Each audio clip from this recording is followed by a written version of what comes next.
Hello friends, YouTube के platform संकेत exam study में आपका हार्दिक स्वागत करता हूं।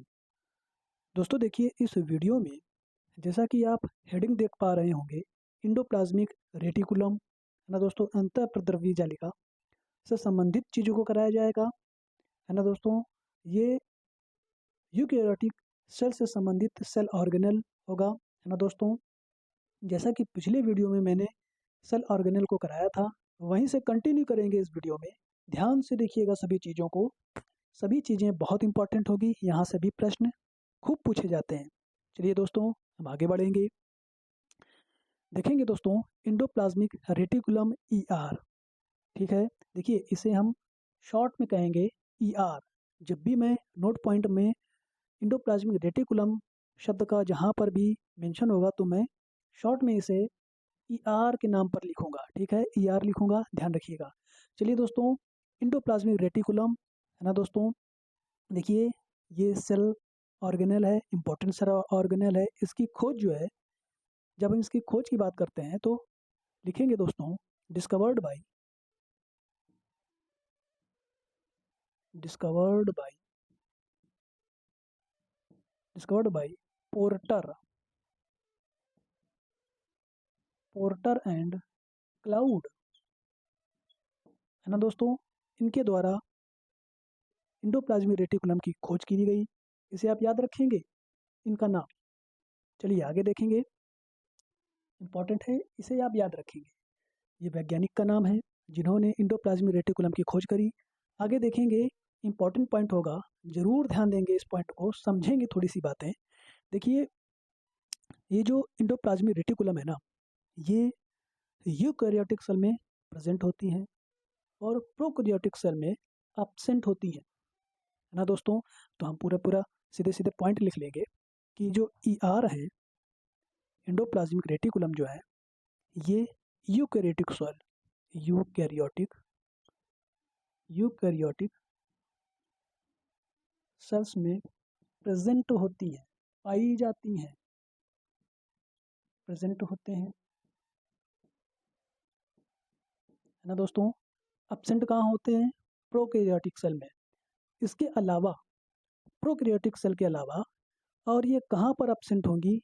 देखिए, मैमल्स की RBCs में इंडोप्लाज्मिक रेटिकुलम नहीं पाई जाती है ना दोस्तों। इंपॉर्टेंट बात है, ये भी ध्यान से लिखेंगे। चलिए लिखेंगे, इंडोप्लाज्मिक रेटिकुलम जो है प्रोकैरियोटिक प्रोकैरियोटिक सेल्स एवं व मैमल्स की RBCs है ना दोस्तों, रेड ब्लड कार्पसल्स में जो सेल्स प्रेजेंट होती हैं, उनमें भी देखिए ये, यानी कि इंडोप्लाज्मिक रेटिकुलम एब्सेंट होते हैं। RBCs में एब्सेंट होते हैं, अनुपस्थित होते हैं, एब्सेंट होते हैं। स्पष्ट है बात, है ना दोस्तों। ध्यान में रखिएगा इन सभी चीज़ों को, जरूर ये शब्द यहाँ से पूछ लिए जाते हैं। हाँ दोस्तों, पॉइंट वाइज आप नोट्स बनाते रहेंगे। ठीक है, चलिए आगे देखेंगे। देखिए, हम इसके प्रकार की जब बात करते हैं इंडोप्लाज्मिक रेटिकुलम की, ये राइबोसोम्स की उपस्थिति के आधार पर, on the basis of presentation of ribosome है ना दोस्तों, तो इसकी प्रेजेंटेशन के आधार पर राइबोसोम जो है दो प्रकार की होंगी। तो लिखेंगे, राइबोसोम उपस्थिति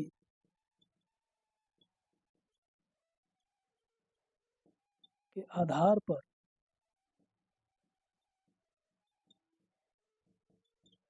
दो प्रकार के,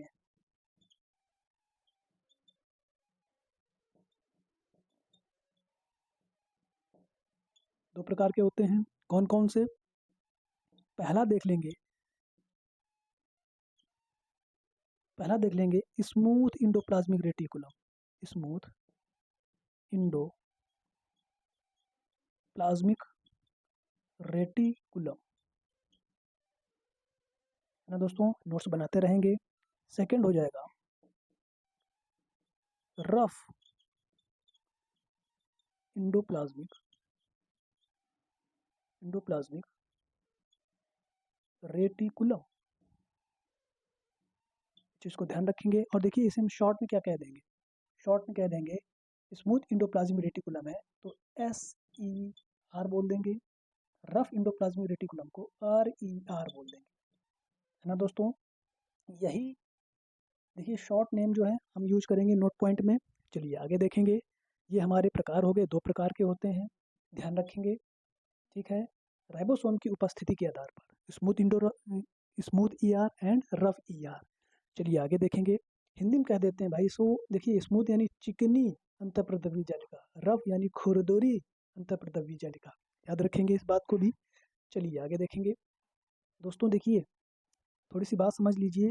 देखिए BPSC तैयारी 4.0 में, है ना दोस्तों, middle class teacher, middle school, बात समझिए, मिडिल स्कूल टीचर के लिए यानी 6 to 8, है ना दोस्तों, के लिए एग्ज़ाम, और 9th to 10th यानी TGT एग्ज़ाम के लिए बिल्कुल परफेक्ट क्लास होगी। पूरा फुल कोर्स आपको दिया जाएगा इससे संबंधित।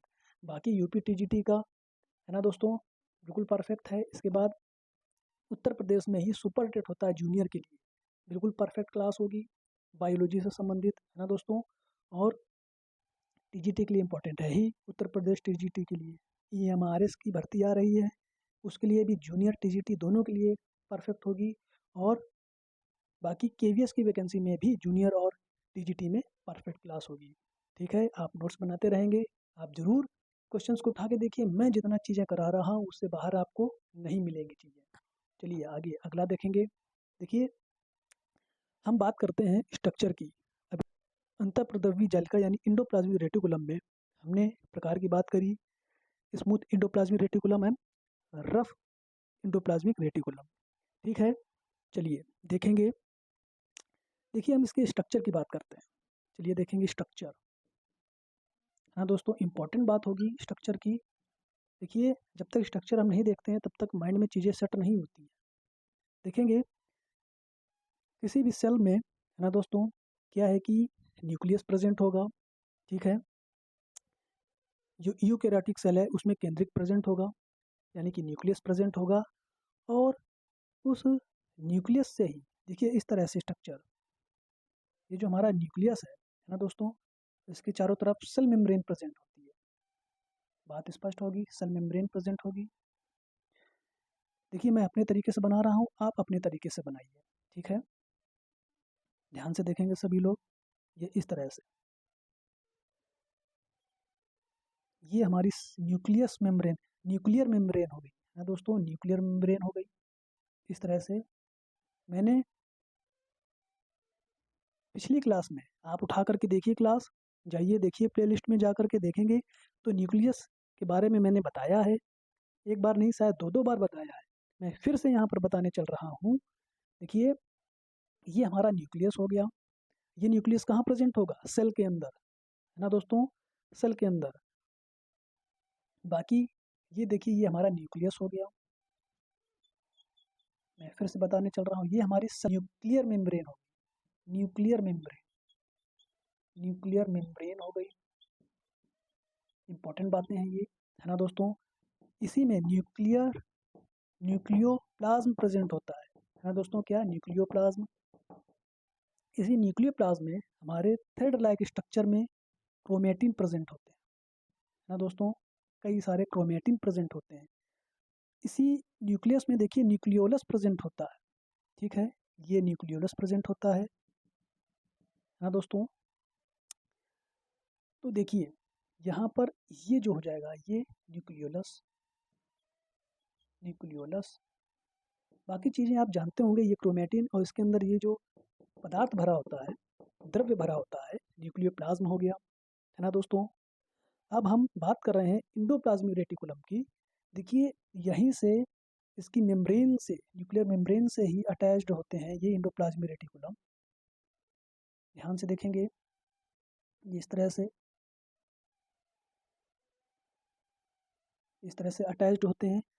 इन्हीं दीवारों पर, इसी इंडोप्लाज्मिक रेटिकुलम की सरफेस पर क्या होता है कि राइबोसोम्स प्रेजेंट होते हैं ना दोस्तों। सरफेस पर राइबोसोम्स प्रेजेंट होते हैं इस तरह से ना दोस्तों, बात समझेंगे। कई जगह पर राइबोसोम्स मिलेंगे सरफेस पर, कहीं कहीं नहीं मिलेंगे, जैसा कि आप देख पा रहे होंगे। कहीं कहीं पर हैं, कहीं कहीं पर नहीं है। इसी तरह से मतलब चारों तरफ ये इंडोप्लाज्मिक रेटिकुलम फैला हुआ होता है। कहाँ से? न्यूक्लियर मेम्ब्रेन से अटैच्ड होता है। ठीक है, चलिए इसमें भी देख लेंगे इस तरह से।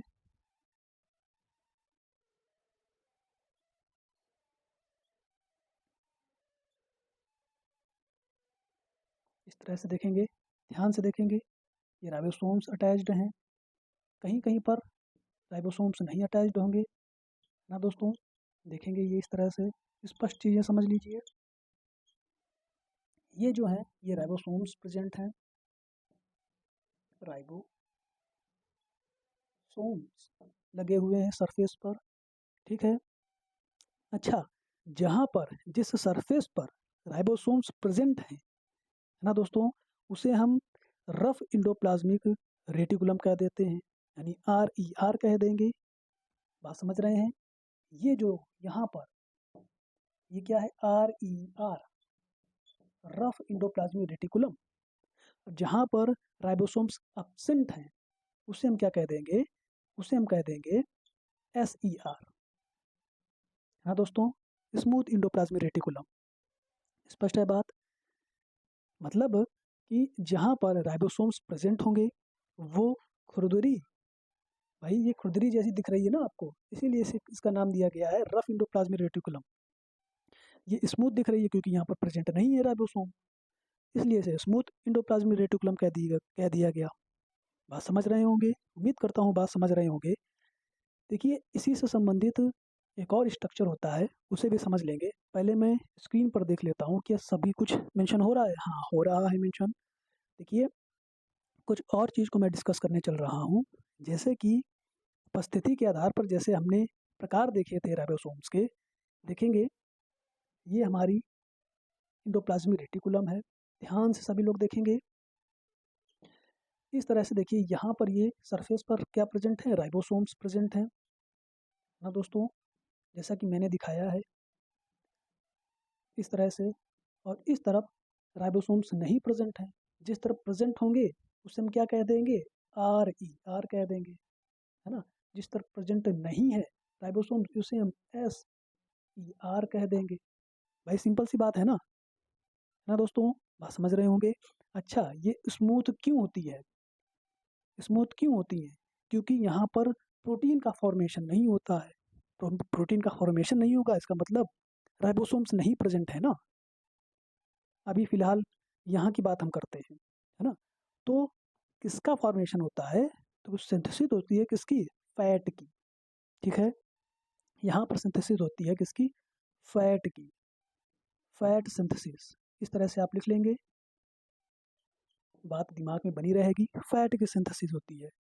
ठीक है, यहाँ पर रफ क्यों है? क्योंकि यहाँ पर सिंथेसिस होती है किसकी? प्रोटीन की सिंथेसिस, प्रोटीन सिंथेसिस। बात समझ रहे होंगे, है ना दोस्तों। ये चीज़ भी आप ध्यान में रखेंगे, ये अलग फिगर है, समझाने के लिए मैंने बताया, है ना दोस्तों। आप लोग भी बना लीजिए, है ना दोस्तों। चलिए इस तरह से, चलिए दोस्तों आगे बढ़ते हैं हम लोग, देखेंगे। देखिए उम्मीद करता हूँ चीज़ें समझ में आ रही होंगी, बिल्कुल सही तरीके से ड्रॉ किया गया है और चीज़ें समझ रहे होंगे। चलिए आगे बढ़ेंगे, देखेंगे। मैं इसे रेस कर रहा हूँ। हमने यहाँ पर स्ट्रक्चर के बारे में बताया, अब इसके फंक्शन के बारे में बात कर लें। बहुत इंपॉर्टेंट यहाँ पर चीज़ें होंगी, फंक्शन, है ना दोस्तों। फंक्शन के बारे में बात करेंगे, इसके कार्य के बारे में बात करेंगे। ध्यान से देखेंगे, सभी पॉइंट्स बहुत इंपॉर्टेंट होंगे, है ना दोस्तों। यहाँ से भी प्रश्न पूछे जाते हैं इसके कार्य से, इंडोप्लाज्मिक रेटिकुलम के कार्य से।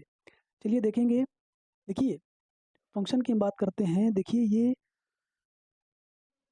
ये ग्लाइकोजन की भी सिंथेसिस करते हैं, ER। ये कोलेस्ट्रॉल की भी सिंथेसिस करते हैं, ये प्रोटीन की भी सिंथेसिस करते हैं। आइए देखेंगे बारी बारी से। देखेंगे, सबसे पहले देखेंगे ग्लूकोज की सिंथेसिस करते हैं एंडोप्लाज्मिक रेटिकुलम, ग्लाइकोजन की, है ना दोस्तों, ग्लूकोज नहीं, ग्लाइकोजन की। देखेंगे ग्लाइकोजन,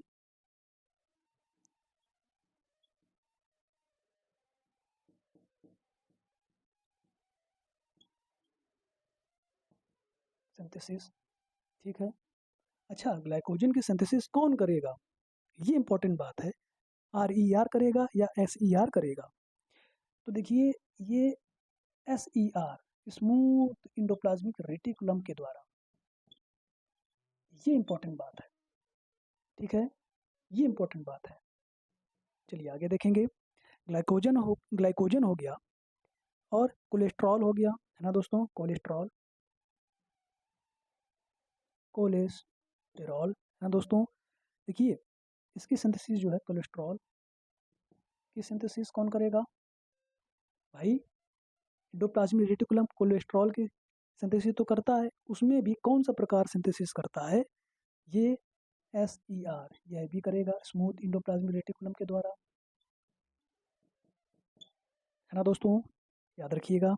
अगला पॉइंट देखेंगे, अगला पॉइंट देखेंगे, प्रोटीन की सिंथेसिस, है ना दोस्तों, प्रोटीन की सिंथेसिस कौन करेगा? देखिए, ध्यान करिए, ये जो मैंने फिगर बनाया था, उपस्थिति के आधार पर प्रोटीन कहाँ पर प्रेजेंट थी? तो दोस्तों, आर ई आर में, है ना दोस्तों, के द्वारा बनाई। इसीलिए कह रहे थे, हर चीज़ ध्यान से पढ़िएगा, हर चीज़ आपको क्लियर होती चली जाएगी, ठीक है। और देखिए, इंडोप्लाज्मिक रेटिकुलम जो है, डिटॉक्सिफिकेशन कौन करता है? ड्रग का डिटॉक्सिफिकेशन कौन करता है? हम दोस्तों लिखेंगे, ड्रग्स का डिटॉक्सिफिकेशन, डिटॉक्सिफिकेशन कौन करेगा? देखिए, ये स्मूथ इंडोप्लाज्मिक रेटिकुलम, ना दोस्तों, स्मूथ इंडोप्लाज्मिक रेटिकुलम के द्वारा, ये इंपॉर्टेंट बात है। आगे देखेंगे अगला पॉइंट, अगला देखेंगे। देखिए, ये न्यूक्लियर मेम्ब्रेन का फॉर्मेशन करती है ना दोस्तों, न्यूक्लियर मेम्ब्रेन, न्यूक्लियर मेम्ब्रेन का फॉर्मेशन करती है,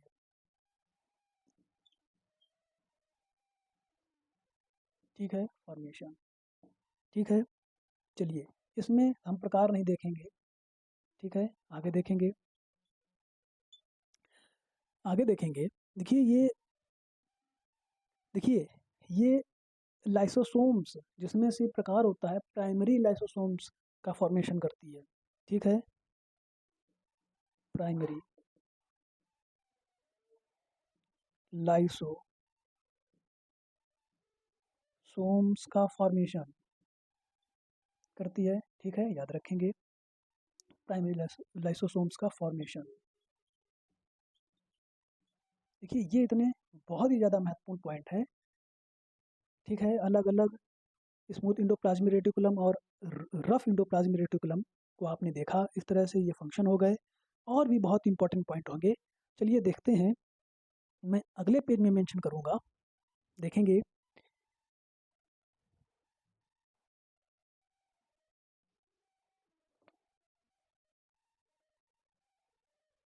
चलिए देखेंगे दोस्तों, देखेंगे।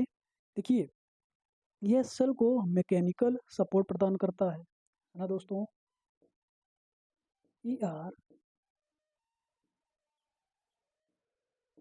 सेल को क्या दोस्तों, मैकेनिकल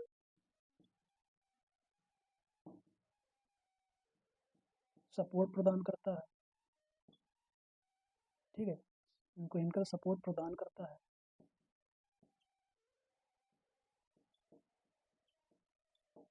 इस तरह से। अगला पॉइंट देखेंगे, क्या करता है दोस्तों ये? देखिए, यह एक कोशिका को दूसरे कोशिका से कोरिलेट रखता है, ई आर एक कोशिका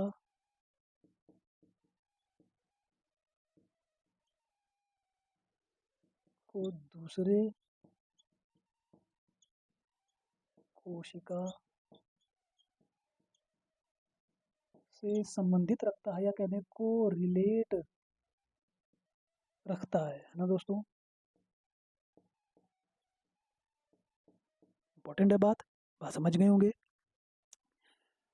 देखिए कोरिलेट मतलब संबंधित, यह भी लिख लेंगे, संबंधित रखता है ना दोस्तों। अगला इंपॉर्टेंट पॉइंट देखेंगे। देखिए ये क्या करता है, ये इंडोप्लाज्मिक रेटिकुलम जो है सेल में कंकाल की तरह काम करता है, स्केलेटन की तरह काम करता है ना दोस्तों। इसलिए इंडोप्लाज्मिक रेटिकुलम जो है सेल का कंकाल तंत्र या स्केलेटन सिस्टम कहलाता है। इंपॉर्टेंट पॉइंट है, लिखेंगे। इंडोप्लाज्मिक रेटिकुलम को हम क्या कहते हैं, देखिए इंडोप्लाज्मिक रेटिकुलम जो है सेल में कंकाल तंत्र ना दोस्तों, स्केलेटन सिस्टम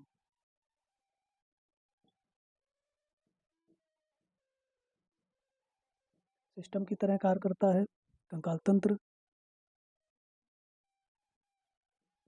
का काम करता है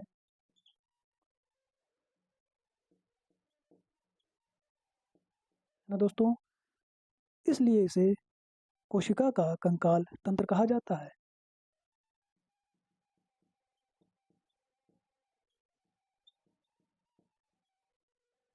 सेल का कंकाल तंत्र कहते हैं। स्पष्ट है बात, पॉइंट बिल्कुल क्लियर है ना दोस्तों। चलिए आगे देखेंगे अगला पॉइंट।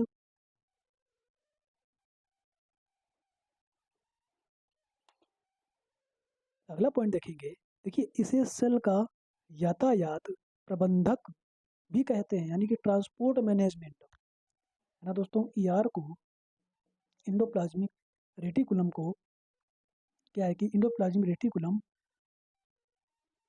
सेल का क्या दोस्तों, ट्रांसपोर्ट मैनेजमेंट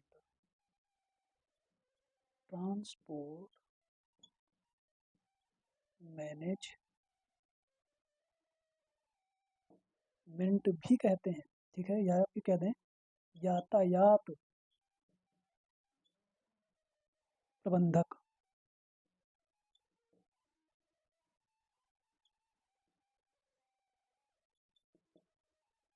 भी कहते हैं। उम्मीद करता हूँ कि मेरी राइटिंग आप सभी को समझ में आ रही होगी। ठीक है दोस्तों, चलिए अगला पॉइंट देखेंगे, इंपॉर्टेंट पॉइंट देखेंगे। देखिए इंडोप्लाज्मिक रेटिकुलम क्या है कि ये जेनेटिकल मटेरियल का भी ट्रांसपोर्टेशन करता है ना दोस्तों। लिख लेंगे, इंडोप्लाज्मिक रेटिकुलम क्या करता है, जेनेटिकल मटेरियल यानी कि आनुवांशिक पदार्थ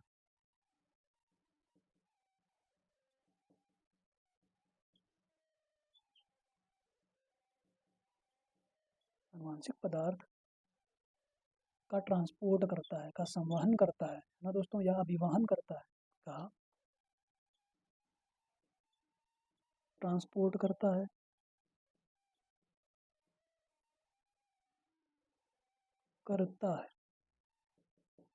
ना दोस्तों। देखिए ये टॉपिक जो था इंडोप्लाज्मिक रेटिकुलम, ये सेल ऑर्गेनेल यहाँ पर कंप्लीट होता है। यहाँ से प्रश्न आपको मिलेंगे जूनियर की किसी भी एग्ज़ाम में, जूनियर के और टीचर्स की कोई भी वैकेंसी आए उसमें जूनियर और टीजीटी में यहाँ से प्रश्न आपको जरूर मिलेंगे, यानी कि इससे बाहर प्रश्न नहीं जाएंगे। ठीक है दोस्तों, बात समझ रहे होंगे। बाकी के देखिए मैंने प्लेलिस्ट के रूप में मैंने बायोलॉजी से संबंधित देखिए प्लेलिस्ट बनाई थी, है ना दोस्तों। प्लेलिस्ट पर जाइए आप सभी लोग, वहाँ पर सीरियल बाय सीरियल क्रमवार आपको वीडियो मिल जाएंगे, वहाँ से आप नोट्स बना लीजिए, है ना दोस्तों। रिकॉर्डेड वीडियो मिल जाएंगे, कुछ लाइव सेशन भी लिए थे और आगे भी लेता रहूँगा लाइव सेशन, लेकिन आपको प्लेलिस्ट के रूप में आपको वहाँ से देख करके बिल्कुल क्लियर तौर पर आपको वीडियो मिल जाएंगे सीरियल बाय सीरियल। ठीक है दोस्तों, चलिए वीडियो को समाप्त करते हैं। दोस्तों यदि क्लास अच्छी लगी हो, इस चैनल को आप ज़रूर सब्सक्राइब कर लें, है ना दोस्तों। साथ ही इस वीडियो को लाइक करिए, अपने सभी साथी मित्रों को शेयर कर दीजिए, है ना दोस्तों। आपके हेल्प की नीड है, बस मैं जैसा कंटेंट करा रहा हूँ आप सभी को लग भी रहा होगा कि हाँ वाकई कंटेंट अच्छा है, यहाँ से प्रश्न बनेंगे। जैसे ही ये टॉपिक कंप्लीट होगा मैं आपको भरपूर प्रश्न कराऊंगा। ठीक है दोस्तों, ठीक है। चलिए दोस्तों, आप बेहतरीन तैयारी करते रहिएगा, ऐसे ही नोट्स बनाते रहिएगा। वीडियो की समाप्त करते हैं, ऐसे अगले बेहतरीन वीडियो के साथ मिलते हैं। तब तक के लिए नमस्कार, जय हिंद, जय भारत, वंदे मातरम।